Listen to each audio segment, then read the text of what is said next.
Pak, begini, pada saat melakukan uji konsekuensi, kan misalnya yang Bapak uji adalah KHS. KHS-nya kan tidak mesti dilihat oleh pihak eksternal. Tapi ada pertimbangan kenapa kemudian itu harus dikecualikan, Pak. Karena kan kalau Bapak hanya melibatkan pihak badan publik, pasti badan publik akan melindungi informasi itu pasti. 100%, 1000% pasti. Jadi kenapa kemudian dalam pelaksanaan uji konsekuensi itu majelis memerintahkan melibatkan pihak lain di luar UGM supaya ada pandangan sejauh mana informasi itu kepentingan publik terakomodir di situ. Apakah betul harus dikecualikan? Nah, dampaknya apa nih kalau ditutup? Karena ketentuan pengecualian kan kalau dibuka lebih banyak mudaratnya daripada manfaatnya. Begitu kan? Nah, itu sebabnya kami meminta harus melibatkan pihak eksternal. Kalau nih saya nih bagian dari Komisi Informasi, kalau saya melakukan uji konsekuensi untuk informasi yang kami kuasai, saya akan bilang itu dikecualikan, Pak. Maka perlu pandangan dari pihak lain, masyarakat, begitu loh. Iya betul Ibu gitu. Tapi sekali lagi kami di internal kemudian berkesimpulan bahwasanya itu adalah data pribadi gitu ya. Sehingga kemudian kalau kemudian masyarakat diundang gitu kan, itu kan kemudian kan kita menginformasikan data pribadi seseorang yang notabene itu adalah satu, belum ada persetujuan dari si pemilik data gitu. Yang kedua, saya kira kami juga dalam konteks kehati-hatian ya, kerahasiaan gitu. Kami memang menganggap bahwasanya kalau kemudian ada masalah di situ, kami khawatir. Justru kami kemudian kan mengungkapkan data pribadi seorang yang notabene sekali lagi itu belum ada persetujuan dari pemilik data. Yang kedua, penting juga adalah itu belum ada juga putusan dari pengadilan ya yang memerintahkan kami untuk mengungkapkan data itu. Jadi atas dasar itu kemudian kami berpendapat bahwasanya kami dalam konteks ini tidak melibatkan masyarakat. Pak, sebenarnya saya tanya deh. Okay. Bapak melakukan uji konsekuensi, ini misalnya saya ambil contoh nih KHS. Ini hanya terkait KHS-nya Pak Jokowi atau KHS secara keseluruhan yang Bapak uji? Oke, sesuai dengan di SK tersebut itu khusus KHS-nya Pak Jokowi. Nah, kalau KHS pada umumnya diminta oleh publik terbuka atau tidak, Pak? Kalau misalnya nih publik meminta KHS atau yang lainnya di luar itu, ini terbuka atau enggak? Iya, saya kira kalau konteksnya ada tadi uji konsekuensi Ibu, kalau konteksnya dia melibatkan masyarakat, sekali lagi kami berpikir bahwasannya KHS itu data pribadi.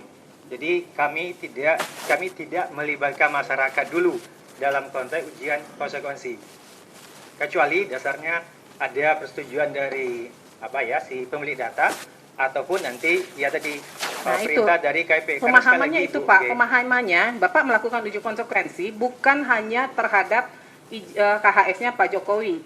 Karena kalau Bapak mengatakan KHS untuk Pak Jokowi dikecualikan, maka secara global untuk siapapun itu menjadi informasi yang dikecualikan. Ya kan? Uji konsekuensi yang Bapak lakukan, kenapa kemudian harus melibatkan masyarakat? Masyarakat Bapak harus kasih dasar-dasarnya apa yang menjadi pertimbangan. KHS ini harus dikecualikan. Ada informasi pribadi. Informasi pribadi apa sih yang terkandung di dalamnya?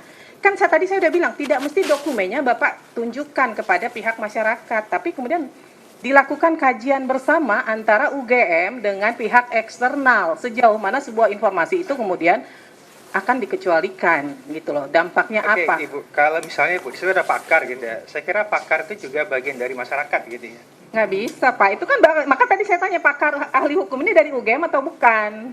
Iya betul. Dari UGM kan? Betul. Ya, jadi kan perintah majelis melibatkan. Pak, ini perintah majelis loh. Kami memerintahkan harusnya melibatkan pihak luar.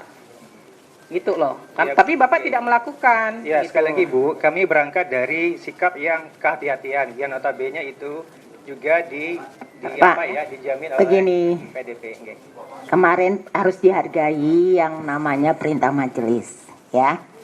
Pemahamannya seperti yang sampaikan Ketua Majelis, bukan dokumennya, tapi formula-formula. Misalnya tadi ijazah seperti apa formulanya? Oh, ada nama, ada data. Jadi tidak dokumennya. Kalau melibatkan pihak lain itu lebih independen Pak. Terlepas itu punya siapa, baru dikategorikan lagi.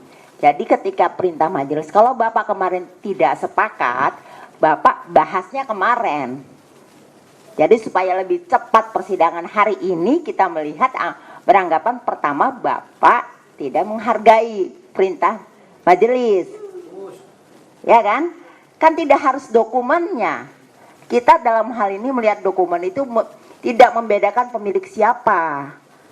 Ya kan? Jadi nggak usah berdiskusi dalam arti yang di sini saja Bapak memperlihatkan bahwa tidak independen. Ya kan, untuk melihat suatu persoalan. Jadi kalau kemarin perintah majelis ada melihat bahwa ini kalau melibatkan pihak eksternal, maka kajiannya lebih independen. Bukan lebih lagi, memang independen. Tidak harus dokumennya, tapi formula. Kalau ada ijazah seperti ini, kalau KHS data apa saja, tanpa memperlihatkan. Itu. Kasih. Apa boleh menanggapi atau? Izin Bu Ketua. Silakan. Ini seluruhnya kan berarti dari UGM ya? Iya. Apa saudara? Sebentar. Memohon sebentar ya. Saudara termohon ini berarti seluruhnya dilakukan oleh UGM. Berarti UGM tidak menganggap ada entitas akademik lain selain UGM yang mengerti Yang masalah handphonenya ini. bunyi tolong dimatikan ya. Ini UGM berarti tidak menganggap dalam tema KHS atau perlindungan data pribadi atau keterbukaan informasi publik tidak ada pakar dari selain UGM. Saya mau tanya itu dulu. Singkat-singkat aja ya, karena saya masih ada pendalaman lain.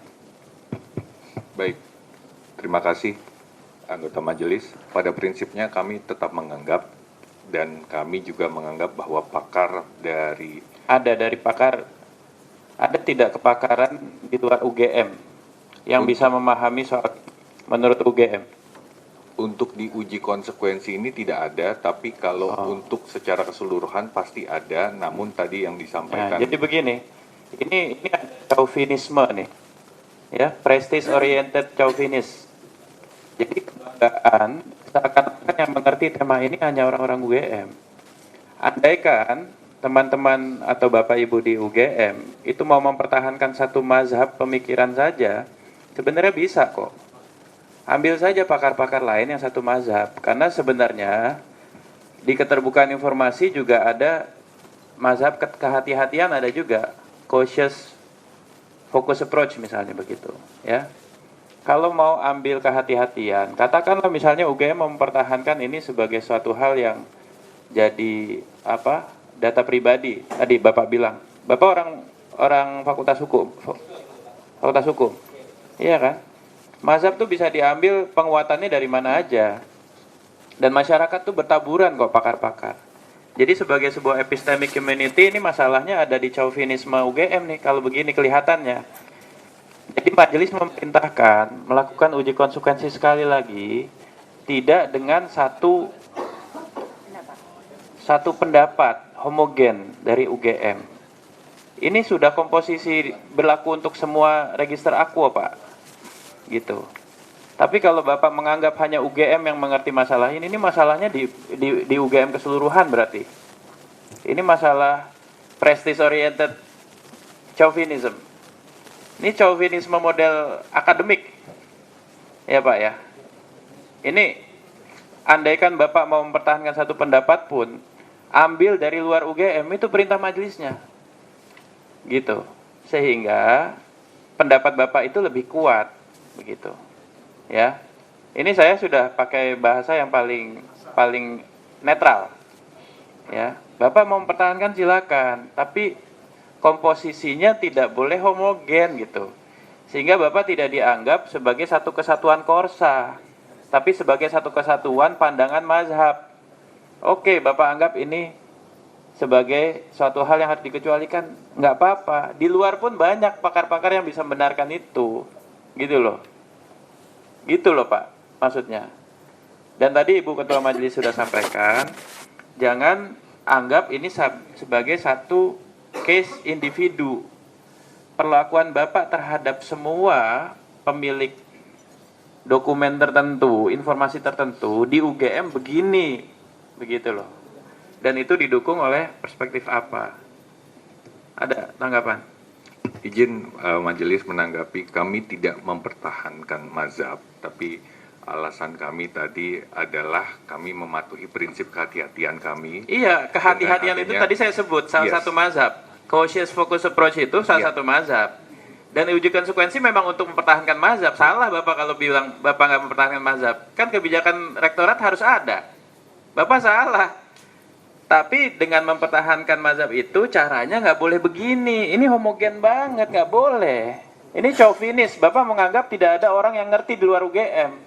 Kami tidak beranggapan seperti Ya itu, nggak boleh. Majelis. Kalau nggak ada anggapan itu buktikan. Uji konsekuensi berikutnya. Komposisinya nggak boleh cuma UGM. Baik, kami serahkan kembali kepada majelis komisi.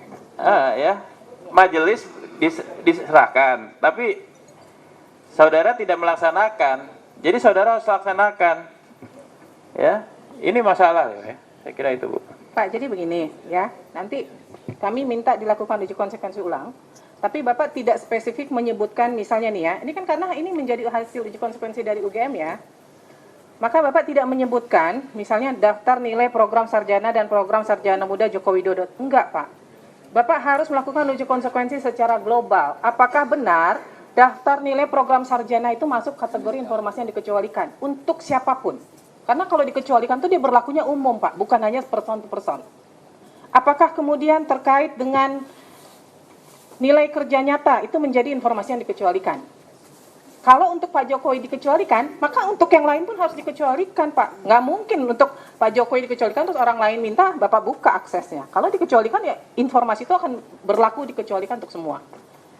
Kemudian terkait misalnya laporan tugas akhir, skripsi, benar nggak ini dikecualikan? Tidak dikecualikan, dikatakan berita acara sidang dikecualikan, benar nggak? Untuk semua alumni atau dari UGM berita acara sidang menjadi informasi yang dikecualikan. Itu harus berlaku sama, Pak. Jadi nggak bisa informasi itu untuk si A terbuka, untuk si B dikecualikan, nggak bisa. Uji konsekuensi itu berlaku untuk semua, begitu. Jadi saya nggak mau di sini ada kata-kata surat keputusan yudisium untuk Joko Widodo, nggak bisa, Pak. Bapak ini berlaku kalau Bapak sudah menyatakan surat keputusan yudisium dikecualikan, maka untuk semuanya itu menjadi dikecualikan. Nah, Bapak harus melakukan uji konsekuensi dan di sini Bapak harus menyebutkan nih. Di sini kan nggak disebutkan nih, Pak. Bapak menyebutkan, saya kasih contoh ya.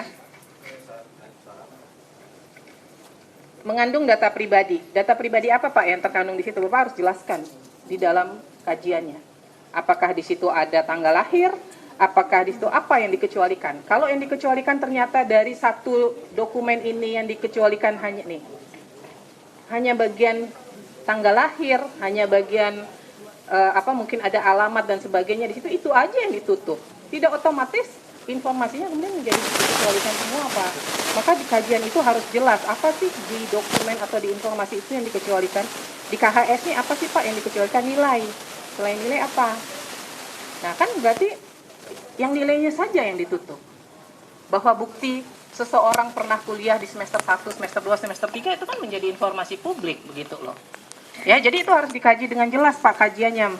Apa yang masuk dalam kategori dikecualikan itu apa? Ini kan kalau saya baca, saya nggak bisa menemukan nih, hanya dibilang data pribadi. Data pribadi apa yang terkandung di KHS? Itu harus ada, Pak. Kalau dibilang menghambat proses penegakan hukum, yang bagaimana begitu? Harus ada jelas kajiannya ya, Pak ya. Kemudian di sini Bapak menyebutkan, saya nggak tahu kalau Bapak melakukan uji konsekuensi terhadap nilai kerja nyata. Padahal yang diminta di sini laporan kuliah kerja nyata. Emang sama ya, Pak ya?